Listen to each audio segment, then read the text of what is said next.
Graças a Deus. Nós estamos nessa série falando sobre maturidade. E é muito difícil falar sobre maturidade, porque, em geral, nós nos achamos pessoas maduras. Eu acho que você concorda com isso. A gente acha que nós somos muito bons, na verdade. A gente sempre acha isso. E é tão frustrante quando a gente descobre que nós não somos o que a gente pensa que a gente é. E por isso que já é melhor chegando humilde já e chegando para a presença de Deus, dizendo: Senhor, faça a sua obra na minha vida, que dói menos, não é? Para usar uma linguagem da moçada aí, dói menos quando a gente já chega dizendo: Senhor, faça a sua obra em mim. A epístola que nós estamos estudando, alguns de vocês estão aqui pela primeira vez, é a epístola de Tiago. Tiago, ele é o meio-irmão mais velho de Jesus. Tiago não cria em Jesus como Senhor, não é? Por essa razão, quando Jesus, então, ressuscita, um dos encontros que ele faz questão de ter pessoalmente é com seu irmão mais velho, já que ele, Jesus, tinha entregue como primogênito a sua mãe sob os cuidados do apóstolo João. E, então, é claro que Tiago tinha essa conversa, ou precisava ter essa conversa, esse encontro, e Jesus deu essa oportunidade para esse homem, e ali ele se rendeu ao Senhor, dizendo: agora, a partir de hoje, tu és o meu Senhor. Nós não temos isso escrito, mas a gente sabe disso, que Tiago, então, se torna um dos líderes da igreja. Ele se torna uma das colunas, Paulo vai chamá-lo de coluna, né? É uma das colunas da igreja de Jerusalém. Ele é o homem que, pela graça de Deus, Deus usou poderosamente no primeiro concílio da igreja, em Atos 15. É aquele Tiago ali que dá a última palavra, por isso que a gente sabe que ele é o líder, ele é o último a falar. E quando ele é o último a falar, a palavra dele encontra corações abertos e unânimes, e concordam com a palavra daquele líder e maduro, um homem sério. E ele escreve o primeiro texto do Novo Testamento. Provavelmente esse texto foi escrito entre 45 a 50, no máximo, não é? A gente acha que seja aí 45 a 49, porque 44 morre o outro Tiago, e o Tiago que era apóstolo, o Tiago que era discípulo de Jesus. Pedro, Tiago e João, lembram daquela trilha? Pedro, Tiago e João, os três mais íntimos amigos de Jesus. E Tiago foi decapitado, como você sabe, e é interessante porque o que a gente olha para essa epístola e começa a aprender coisas profundas aqui. Nós chegamos agora ao capítulo 2. Semana passada foi a primeira reflexão sobre o capítulo 2, e eu queria relembrar o versículo 1 do capítulo 2, Tiago 2, 1, por favor. Vamos ver. Olha lá, olha que interessante. Meus irmãos, olha o que diz esse texto. Meus irmãos, como crentes em nosso glorioso Senhor Jesus Cristo. Olha só isso, ele está se incluindo, dizendo: nós somos crentes no glorioso Senhor Jesus Cristo. Essa expressão glorioso, ele está querendo dizer o seguinte: ele estava na glória, ele estava habitando a glória com Deus Pai e Deus Pai e Espírito Santo. Jesus habitando a glória. Ele abre mão da glória sem abrir mão da divindade. Continua sendo divino, continua sendo santo, mas abre mão da glória e vem habitar conosco, e vem morar conosco, vem estar junto conosco. E aí ele diz: não façam diferença entre as pessoas. Tiago está dizendo o seguinte: olha, se vocês são crentes em Jesus, se vocês aprenderam a ter uma nova visão da vida, se a cosmovisão de vocês agora é cristã, se vocês estão vendo a vida como Jesus ensinou a gente a ver, então não façam diferença entre as pessoas, tratando-as com favoritismo, tratando-as com parcialidade. E aí começa, então, Tiago nos ensinando o problema que estava acontecendo naquela comunidade. Ele fala isso com tanto amor, com tanta dedicação, com tanto cuidado, eu diria, com sabedoria. Ele fala isso de uma sabedoria tão grande que não fere ninguém, não machuca ninguém, mas ele mostra para a comunidade o quão longe eles estavam ficando do ensino de Jesus ao olhar para as pessoas, fazendo discriminação, distinção, entendeu? Seja do ponto de vista social, seja do ponto de vista nacional, seja do ponto de vista socioeconômico, seja qual for.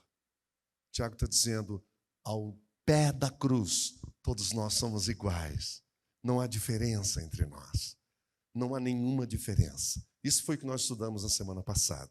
E aí Tiago está dizendo, nós temos que agir como Jesus agiu. Ele mesmo foi discriminado, e é verdade, não é? Ele mesmo foi colocado de lado, também é verdade.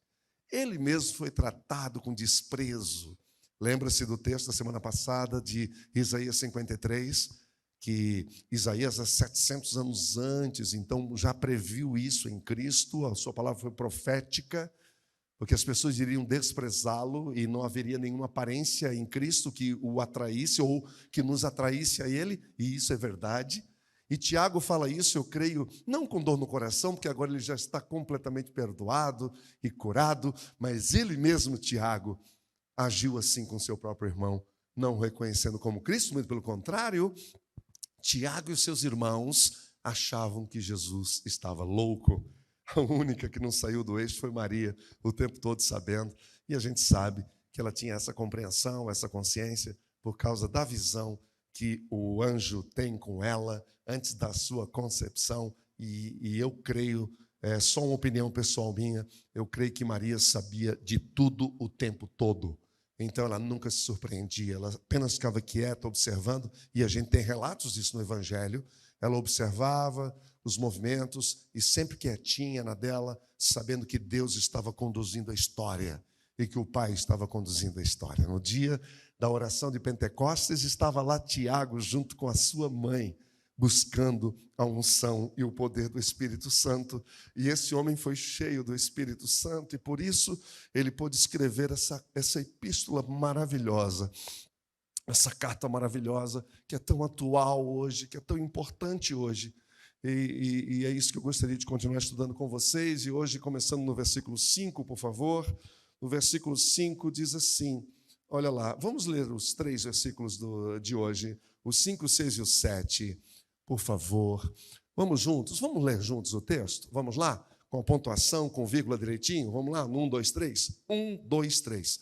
Ouçam, meus amados irmãos, não escolheu Deus os que são pobres aos olhos do mundo para serem ricos em fé e herdarem o reino que Ele prometeu aos que o amam? Mas vocês têm desprezado o pobre. Não são os ricos que oprimem vocês? Não são eles os que os arrastam para os tribunais? Não são eles que difamam o bom nome que sobre vocês foi invocado? Amém? Obrigado, Senhor, pela Tua palavra. Fala aos nossos corações essa manhã. É o que te pedimos em nome de Jesus. Amém. O Evangelho de Lucas é conhecido como o Evangelho, dentre outros, o Evangelho das mulheres, o Evangelho do Espírito Santo, o Evangelho das parábolas, o Evangelho de Lucas. Lucas, aquele que aprendeu aos pés de Gamaliel medicina, enquanto Paulo aprendia direito. Lucas. E esse apóstolo registra uma das parábolas de Jesus que é impressionante. A parábola de Lázaro e o rico. O Senhor Jesus está falando para ouvintes desconfiados. Primeiro que não confiavam nele, porque ele era um nazareno, ele só nasceu no meio dos pobres. O que esse homem tem para nos ensinar? Ele não é da nossa linhagem, ele não é o Messias, ele está se colocando como? Então todo mundo tinha muito pé atrás com ele, entendeu? Eles não conseguiram discernir quem estava na frente deles. Preste atenção, o Senhor Jesus, o tempo todo debaixo de olhos desconfiados, olhares preconceituosos, Jesus sentiu na pele, na carne, o que é ser rejeitado. E aí ele alerta as pessoas, e alerta com histórias que podem ter sido verdade ou não, mas nesse caso é claro que foi uma história para passar um princípio, uma verdade. O Senhor Jesus estava contando aquela história, dizendo, olha, havia um certo homem chamado Lázaro, ele era um mendigo, alguém o deixou na porta de um homem rico, e pensa num cara cheio de dinheiro. E esse homem, ele de vez em quando dava o que sobrava para Lázaro, o que comia e agradecia, etc.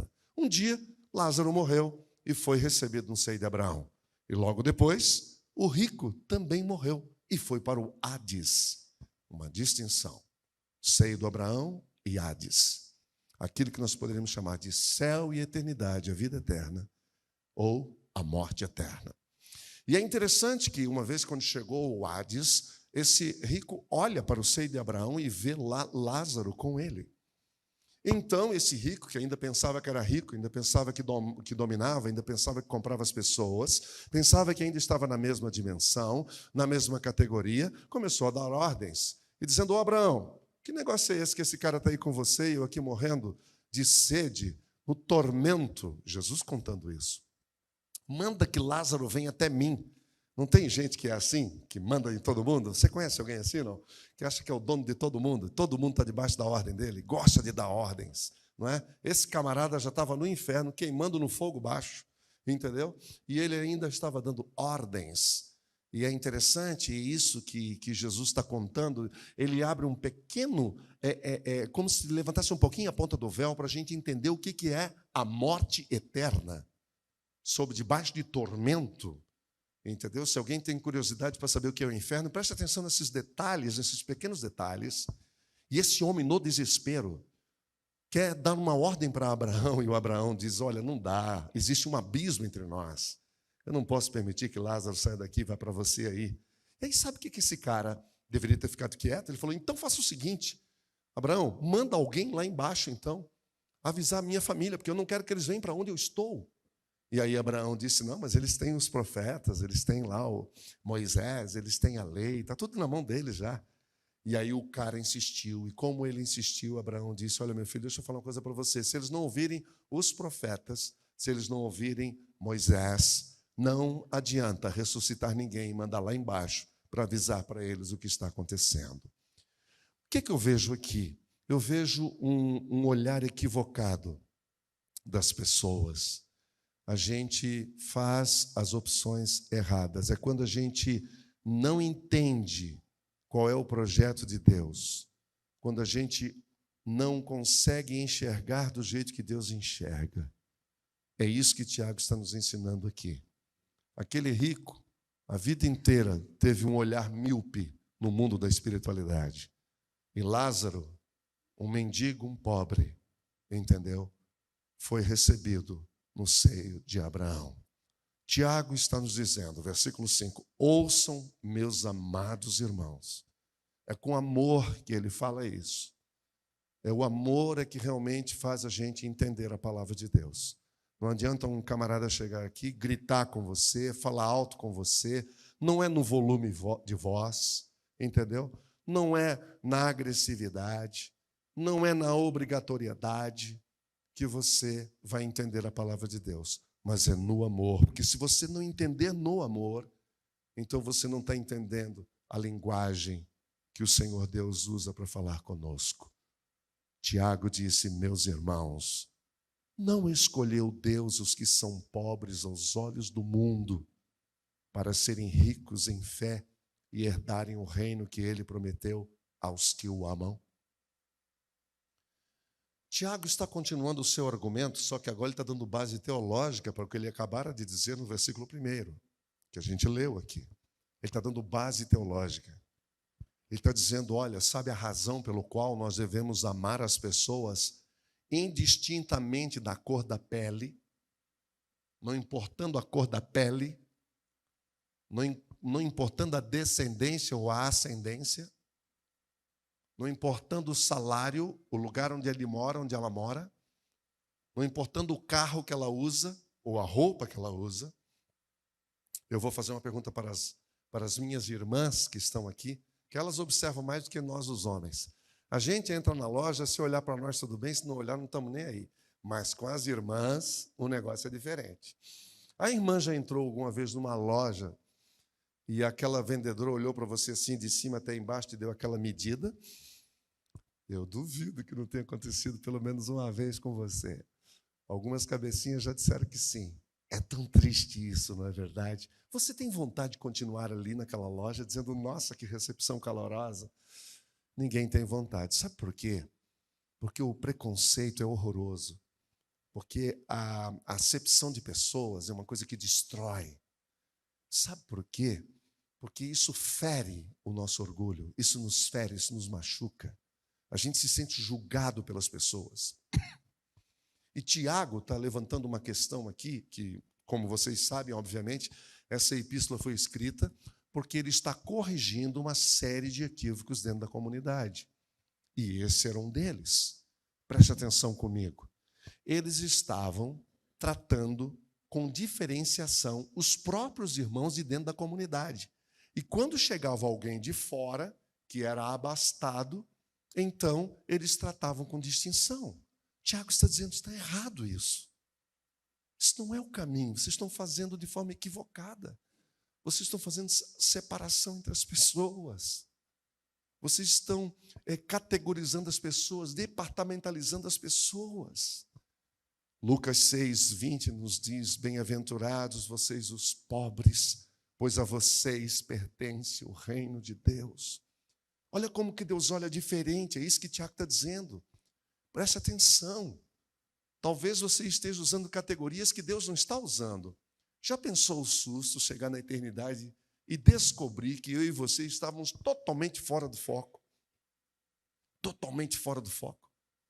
Que tudo que Deus queria que a gente fizesse, a gente não fez, por causa das nossas escolhas mesquinhas, das nossas escolhas diárias, do dia a dia, porque a gente olha as pessoas pelo lado de fora, pelo que elas mostram, e o Senhor Deus olha pelo lado de dentro. Pobre aqui não quer dizer que todo pobre vai ser salvo, não é nesse sentido. A salvação só vem através de Jesus, amém?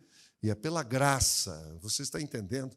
Mas a ideia aqui da pobreza é de que quem é pobre não tem como retribuir o favor recebido, o favor merecido. Por isso, bem-aventurados os pobres. É interessante, Jesus fala isso em Mateus 5, bem-aventurados os pobres, pois dele é o reino dos céus. Bem-aventurados os pobres, que pobres são esses? Os pobres de espírito. É interessante isso, pobres de espírito, o que significa? Tem tanta gente que não entende o que significa a expressão pobres de espírito. Tem gente que está tão habituado com aquilo, ligar a pobreza à questão econômica ou socioeconômica, que quando lê Mateus 5, acha que Jesus está falando da mesma coisa. Não. O que o Senhor Jesus está falando em Mateus 5, naquele sermão inesquecível, segundo Mahatma Gandhi, você poderia perder toda a Bíblia, menos capítulo 5, 6 e 7 de Mateus, e eu concordo com ele. Ali está a ética do reino, segundo John Stott.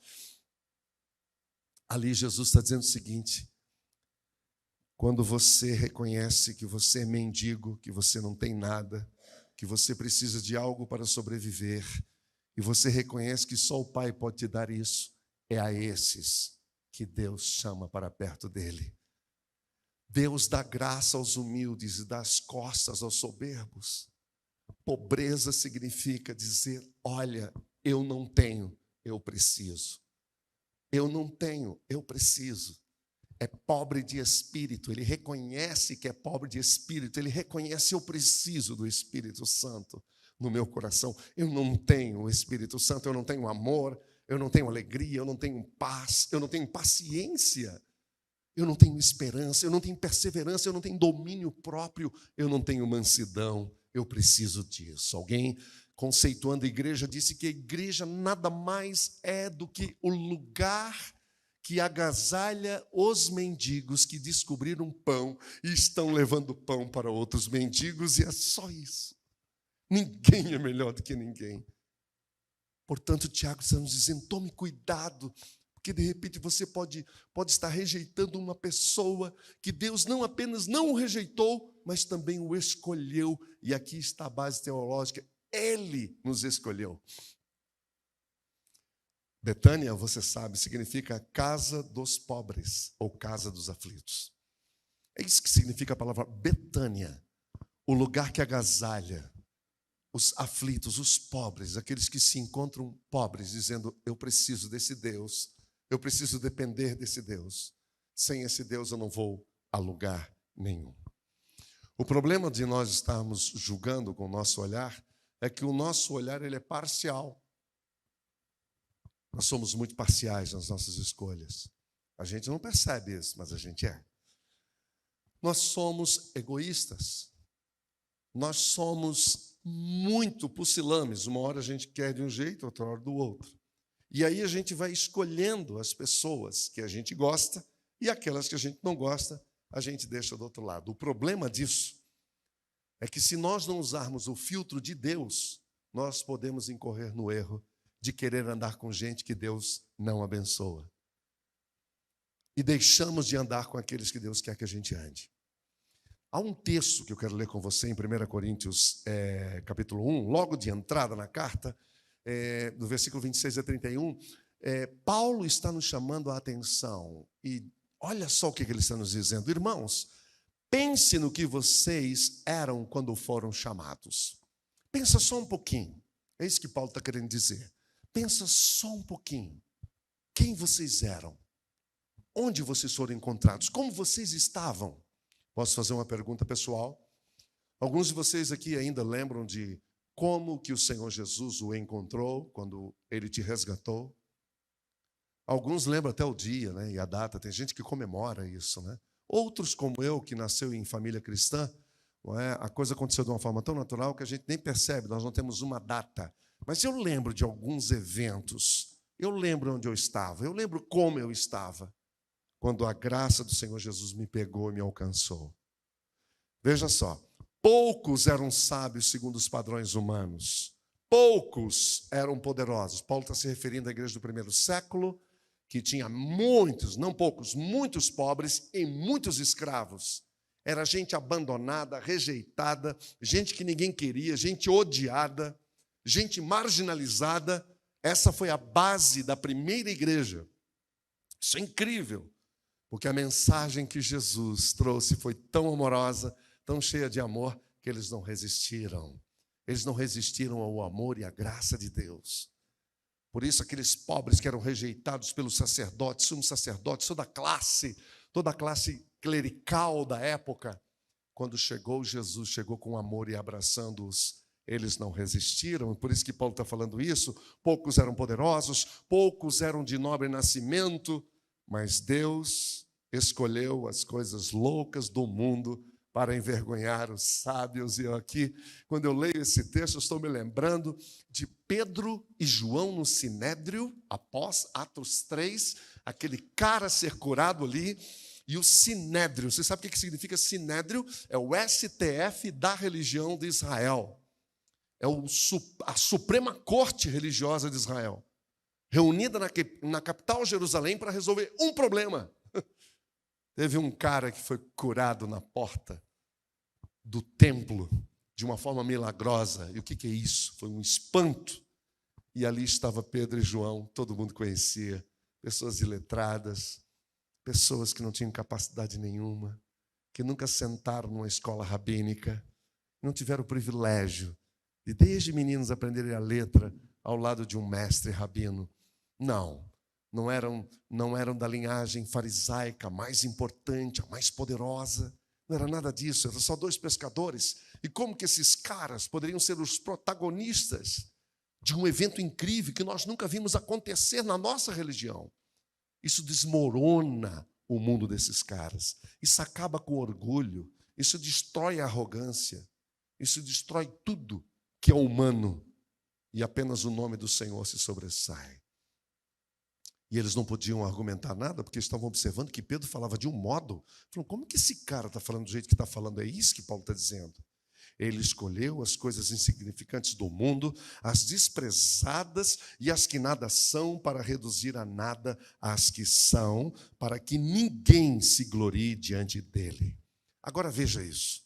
É, porém, por iniciativa dele que vocês estão em Cristo Jesus. Foi iniciativa do Pai que trouxe você a Jesus. Não foi você, querido irmão, querida irmã. Não foi você. Eu era garoto, devia ter acho que uns 17, 20 anos, e eu estava pregando na minha igreja local, lá em Florianópolis, no culto da moçada. E eu lembro que eu fiz um apelo e ninguém foi para frente, só um amigo meu. Sabe aquele amigo que fala, puxa vida, ninguém foi na frente, eu vou na frente aqui, eu não vou deixar o Zé sozinho nessa. E o cara veio, depois eu conversei com ele, falei, por que você veio? Eu sei, eu te conheço, você já se converteu, né? Ele falou, não, cara, eu fiquei meio com dó de você, para falar a verdade. Ninguém atendeu o apelo e ninguém foi na frente, eu peguei e fui na frente por minha livre e espontânea vontade. Eu sei, foi uma maneira amorosa de dizer, olha, eu te amo, nós estamos juntos. Mas só que isso dá a ideia, não é verdade, de que assim, puxa, já que Jesus é tão bonzinho, né, e ninguém vai, eu estou indo para dar uma força. Você entendeu? Ei, deixa eu falar uma coisa para você. Quem precisa dele somos nós. Os mendigos somos nós. Os desgraçados somos nós. Os perdidos somos nós. Os famintos somos nós. O Senhor Jesus, Ele é cheio de amor para nos dar. Você não tem nada, você está entendendo? O que você tem vai ficar aqui. Nunca esqueço, no dia a história que eu li, no dia do enterro do Dr. Rockefeller, do pai, né, do patriarca do Império Rockefeller, diz que lá na hora do sepultamento, alguém chegou para o contador, para um dos contadores das empresas, e perguntou quanto que o Dr. Rockefeller deixou. O camarada olhou para ele e falou, ué, deixou tudo aqui. Não se leva nada daqui. Não tem nada para levar daqui. Esse olhar míope, isso é satânico, é maligno, isso não vem de Deus. E se você achar que você vai levar alguma coisa daqui, você está equivocado. É disso que nós estamos falando. Que é Deus que toma iniciativa, Ele vem ao nosso encontro, e não é porque você é bonzinho, não é porque você é boazinha. Entenda isso. Nós somos maus. Entenda isso. A Bíblia diz que não há um bom sequer, nenhum sequer, mas nenhum. Eu sei que isso não é agradável ouvir, mas é isso que cura, o que liberta a gente do nosso egoísmo, da nossa arrogância, para você não ser autoenganado. Livre-se do autoengano, não pense que é por você. Não pense que você está fazendo alguma coisa que impressiona Deus. Nada que eu possa fazer impressiona Deus, como nada que eu possa fazer possa decepcionar a Deus. Você não consegue decepcionar a Deus por uma razão muito simples. Deus te conhece, Deus me conhece. E a pergunta simples é se Deus aceita pessoas como eu e você, que nos conhece no íntimo e no profundo, no âmago da nossa alma, e nos aceita e nos recebe como seus filhos, como Ele não poderia abraçar o outro? Por que Ele não pode abraçar o outro? Porque Ele só teria que abraçar gente que supostamente eu gosto ou você gosta. Vocês já imaginaram uma igreja toda parecida comigo? Deus me livre. Já pensaram? Se na sua casa todo mundo fosse igualzinho a você? É uma loucura isso. Essa uniformidade. Essa coisa uniforme. Isso não é normal, isso não é natural. A diversidade. Ali está a grandeza e a beleza. A diversidade da vida. O Senhor usando pessoas diferentes, não é verdade? Pessoas diferentes. E aí Paulo continua dizendo, olha, eu vou falar uma coisa para você. Deus é que toma a iniciativa, Ele vem em busca de nós. Ele vem atrás de nós. E é isso que a gente vê em toda a história do Antigo Testamento e depois também do Novo. Esse Deus apaixonado, buscando a vida das pessoas. O versículo 1 nos ensina, e Tiago insiste, dizendo, meus irmãos, Deus escolheu amar os pobres. Nós devemos fazer o mesmo. Nós não devemos fazer distinção entre as pessoas. Distinção é quando você coloca um rótulo na vida da pessoa. Você olha para a pessoa e você coloca um rótulo de como você vai chamá-la daqui para frente. De como você vai tratá-la daqui para frente. E é assim que nós vamos fazendo a acepção das pessoas, separando uma pessoa da outra, das que eu gosto e das que eu não gosto. O problema é que isso aqui dentro, na igreja de Jesus, é estranho ao Evangelho. E é isso que Tiago está alertando. Tiago está fazendo a seguinte alerta. Nós estamos trazendo para dentro da igreja o critério que é usado lá fora. E isso é contra o propósito de Deus, é isso que Tiago está dizendo. O que vocês estão falando? O que vocês estão fazendo? Deus não vê desse jeito. Deus vê do outro jeito, porque ele, Tiago, viu o que o seu irmão passou, as discriminações, as distinções, as marginalizações. Ele viu o sofrimento de Jesus, irmão dele, convivendo com ele. E ele mesmo, Tiago, depois passou também a passar pelo mesmo sofrimento. Aliás, ele também foi martirizado. O Tiago, conhecido como joelho de camelo, de tanto que esse homem orava e buscava Deus. Mas o Senhor permitiu que ele fosse para a eternidade através do martírio também. E entenderam o que eu estou dizendo? Esse homem deu a vida pelo Evangelho. E ele está dizendo, nós não podemos olhar para as pessoas do jeito que a sociedade olha.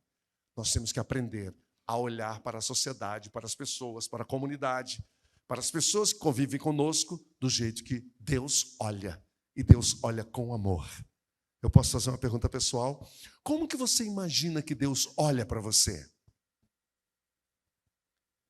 Quando Deus olha para você, o que você imagina? Eu sei que tem uns mais humildes aqui que estão dizendo, meu, para mim é fácil Deus me amar. Eu sou um cara maravilhoso, Antônio, você não sabe. Pode perguntar para minha mulher. Aí você olha para a esposa, ela dá uma baixada na cabeça assim, né? Como que Deus olha para nós? Por que Deus olharia diferente àquela pessoa que você não gosta, que não é tão simpática? Entendeu? Aquela que você tem preconceito, o irmãozinho é corintiano e você fica olhando de canto para ele, né? Julgando o irmãozinho corintiano. Olha lá as brincadeiras lá no canto, lá. Perseguindo o irmão. Não é verdade? É uma brincadeira para falar de uma verdade tão dolorida.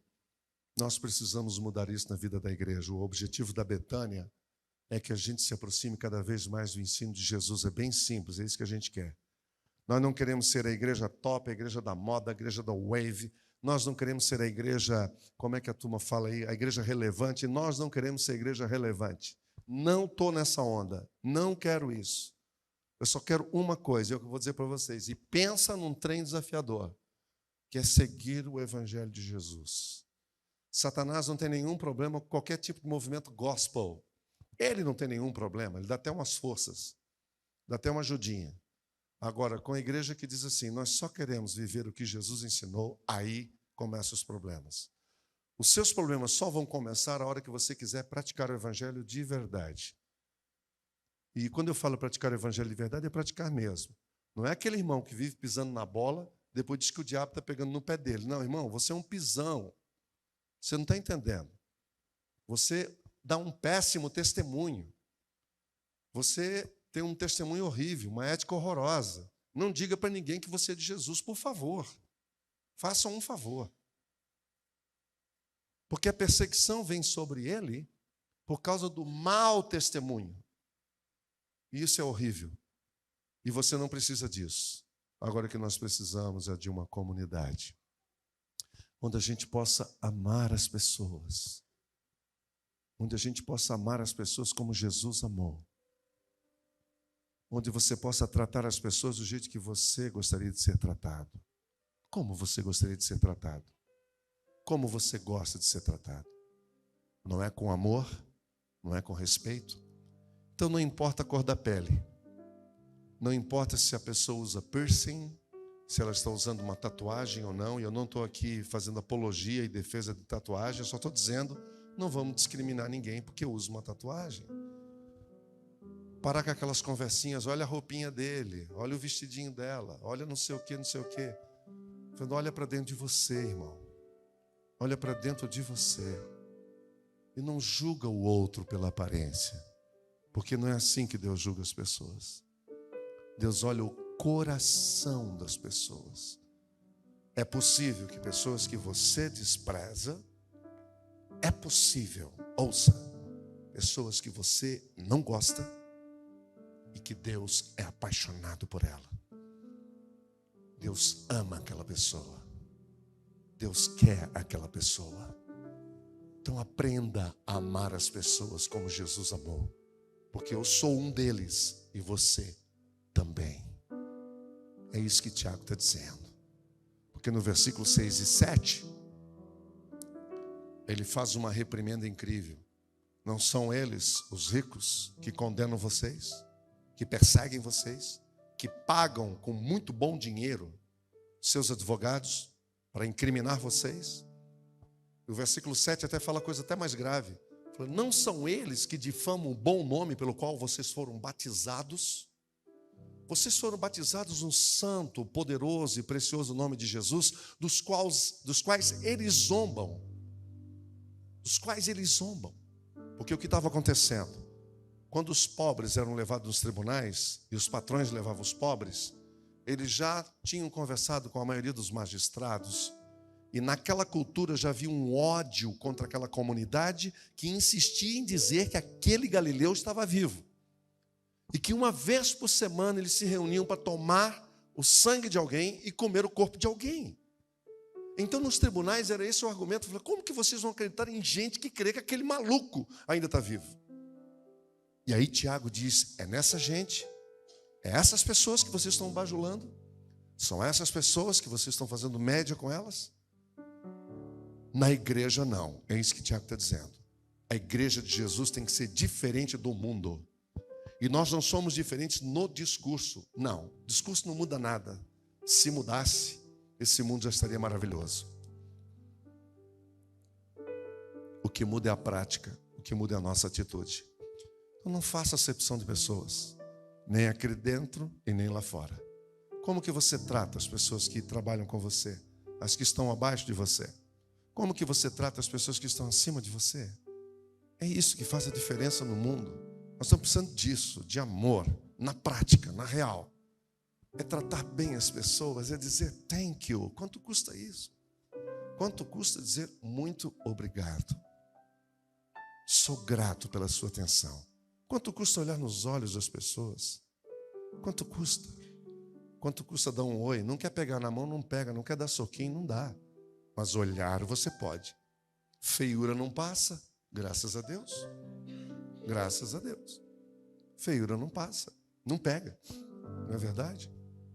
Aí a gente pode olhar para a pessoa e dizer, bom dia, meu irmão, como vai? Bom dia, minha irmã, como vai? E barreiras vão cair. Barreiras vão cair. Do contrário, nós estamos reconstruindo o que Jesus deu a vida para destruir. Jesus deu a vida para derrubar as barreiras. E nós estamos reconstruindo de novo. Não seria o caso dele chegar e perguntar, o que vocês estão fazendo aí? Reconstruindo o que eu destruí? Não foi para isso que eu chamei vocês. Não foi para isso que eu e você fomos chamados. Nós somos chamados para fazer diferença na história. E só tem uma maneira de revolucionar o mundo, de ser igreja de Jesus hoje, é sendo testemunha viva de Jesus. Na prática, no modus operandi do dia a dia. E não só na conversa, que de conversa o mundo está cheio. Obrigada por assistir essa mensagem. Eu espero que você tenha sido imensamente abençoado. Não se esqueça de se inscrever no nosso canal, curtir e compartilhar os nossos vídeos e clicar no sininho para ativar as notificações. Venha viver Betânia!